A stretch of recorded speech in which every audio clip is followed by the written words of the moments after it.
गुरुवार व्रत कथा। प्राचीन समय की बात है। एक नगर में एक बड़ा व्यापारी रहता था। वे जहाजों में माल लदवाकर दूसरे देशों में भेजा करता था। वह जिस प्रकार अधिक धन कमाता था, उसी प्रकार जी खोलकर दान भी करता था। परंतु उसकी पत्नी अत्यंत कंजूस थी। वह किसी को एक दमड़ी भी नहीं देने देती थी।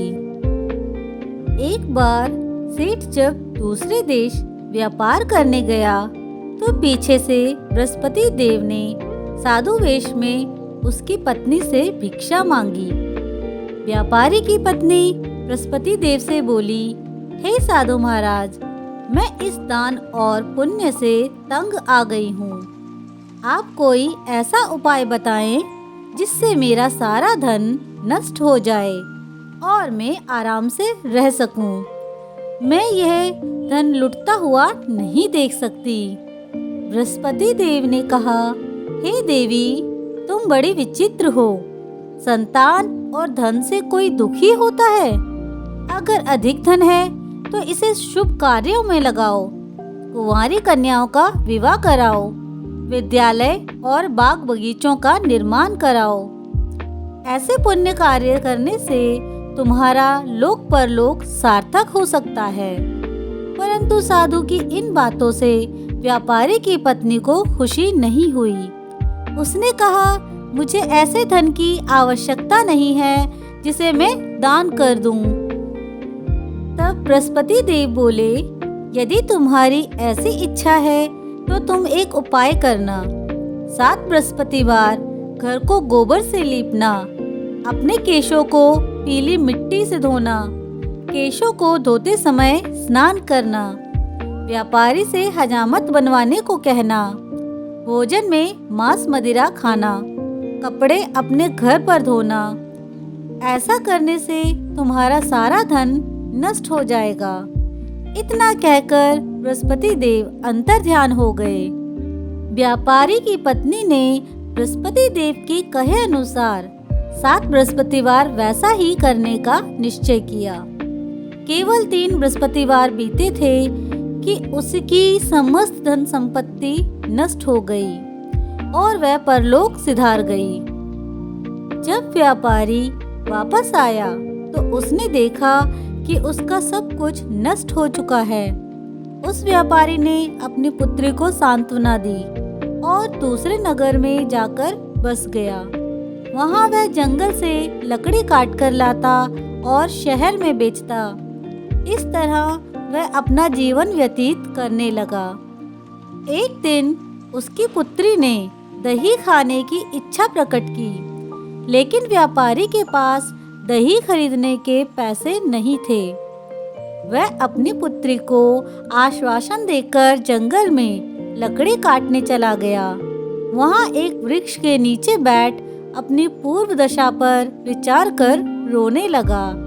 उस दिन बृहस्पतिवार था।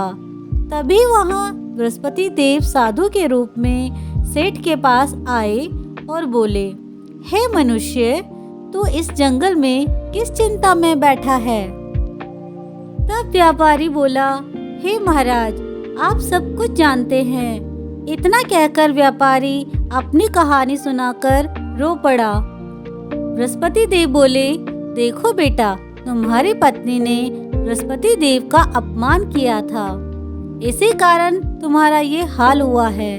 लेकिन अब तुम किसी प्रकार की चिंता मत करो। तुम गुरुवार के दिन बृहस्पति देव का पाठ करो। 2 पैसे के चने और गुड़ को लेकर जल के लोटे में शक्कर डालकर वह अमृत और प्रसाद अपने परिवार के सदस्यों और कथा सुनने वालों में बांट दो। स्वयं भी प्रसाद और चंद्रा अमृत लो। भगवान तुम्हारा अवश्य कल्याण करेंगे। साधु की बात सुनकर व्यापारी बोला, महाराज, मुझे तो इतना भी नहीं बचता कि मैं अपनी पुत्री को दही लाकर दे सकूं। इस पर साधु जी बोले, तुम लकड़ियां शहर में बेचने जाना। तुम्हें लकड़ियों के दाम पहले से चौगुने मिलेंगे, जिससे तुम्हारे सारे कार्य सिद्ध हो जाएंगे। उसने लकड़ियां काटी और शहर में बेचने के लिए चल पड़ा। उसकी लकड़ियां अच्छे दाम में बिक गई, जिससे उसने अपनी पुत्री के लिए दही लिया और गुरुवार की कथा हेतु चना गुड़ लेकर कथा की और प्रसाद बांटकर स्वयं भी खाया। उसी दिन से उसकी सभी कठिनाइयां दूर होने लगी। परंतु अगले बृहस्पतिवार को वह कथा करना भूल गया। अगले दिन वहां के राजा ने एक बड़े यज्ञ का आयोजन कर पूरे नगर के लोगों के लिए भोज का आयोजन किया।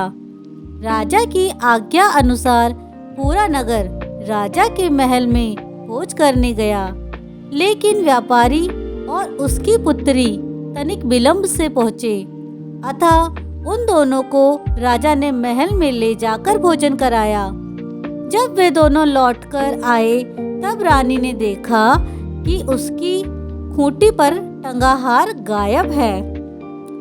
रानी को व्यापारी और उसकी पुत्री पर संदेह हुआ कि उसका हार उन दोनों ने ही चुराया है। राजा की आज्ञा से उन दोनों को कारावास की कोठरी में कैद कर दिया गया। कैद में पड़कर दोनों अत्यंत दुखी हुए। वहां उन्होंने बृहस्पति देवता का स्मरण किया। बृहस्पति देव ने प्रकट होकर व्यापारी को उसकी भूल का आभास कराया और उन्हें सलाह दी कि गुरुवार के दिन कैद खाने के दरवाजे पर तुम्हें 2 पैसे मिलेंगे। उनसे तुम चने और मुनक्का मंगवाकर विधि पूर्वक बृहस्पति देवता का पूजन करना। तुम्हारा सब दुख दूर हो जाएंगे। बृहस्पतिवार को कैद खाने के द्वार पर उन्हें 2 पैसे मिले। बाहर सड़क पर एक स्त्री जा रही थी। व्यापारी ने उसे बुलाकर गुड़ और चने लाने को कहा। इस पर वह स्त्री बोली, मैं अपनी बहू के लिए गहने लेने जा रही हूँ, मेरे पास समय नहीं है। इतना कहकर वह चली गई। थोड़ी देर बाद वहाँ से एक और स्त्री निकली। व्यापारी ने उसे बुलाकर कहा कि हे बहन, मुझे बृहस्पतिवार की कथा करनी है, तुम मुझे 2 पैसे का गुड़ चना ला दो। बृहस्पति देव का नाम सुनकर वह स्त्री बोली, भाई, मैं तुम्हें अभी गुड़ चना ला कर देती हूँ। मेरा इकलौता पुत्र मर गया है। मैं उसके लिए कफन लेने जा रही थी, लेकिन मैं पहले तुम्हारा काम करूँगी, उसके बाद अपने पुत्र के लिए कफन लाऊंगी। वह स्त्री बाजार से व्यापारी के लिए गुड़ चना ले आई और स्वयं भी बृहस्पति देव की कथा सुनी। कथा के समाप्त होने पर वह स्त्री कफन लेकर अपने घर गई। घर पर सब लोग उसके पुत्र की लाश को राम नाम सत्य है कहते हुए शमशान ले जाने की तैयारी कर रहे थे। स्त्री बोली, मुझे अपने लड़के का मुख देख लेने दो। अपने पुत्र का मुख देखकर उस स्त्री ने उसके मुंह में प्रसाद और चरणामृत डाला। प्रसाद और चरणामृत के प्रभाव से वह पुनः जीवित हो गया। पहली स्त्री जिसने बृहस्पति देव का निरादर किया था, वह जब अपने पुत्र के विवाह हेतु पुत्र वधू के लिए गहने लेकर लौटी और जैसे ही उसका पुत्र घोड़ी पर बैठकर निकला, वैसे ही घोड़ी ने ऐसी उछाल मारी कि वह घोड़ी से गिरकर मर गया। ये देख स्त्री रो रो कर बृहस्पति देव से क्षमा याचना करने लगी। उस स्त्री की याचना से बृहस्पति देव साधु वेश में वहां पहुंचकर कहने लगे, देवी, तुम्हें अधिक विलाप करने की आवश्यकता नहीं है। ये बृहस्पति देव का अनादर करने के कारण हुआ है। तुम वापस जाकर मेरे भक्त से क्षमा मांगकर कथा सुनो, तब ही तुम्हारी मनोकामना पूर्ण होगी। जेल में जाकर उस स्त्री ने व्यापारी से माफी मांगी और कथा सुनी। कथा के उपरांत वह प्रसाद और चरणामृत लेकर अपने घर वापस गई। घर जाकर उसने चरणामृत अपने मृत पुत्र के मुख में डाला। चरणामृत के प्रभाव से उसका पुत्र भी जीवित हो उठा।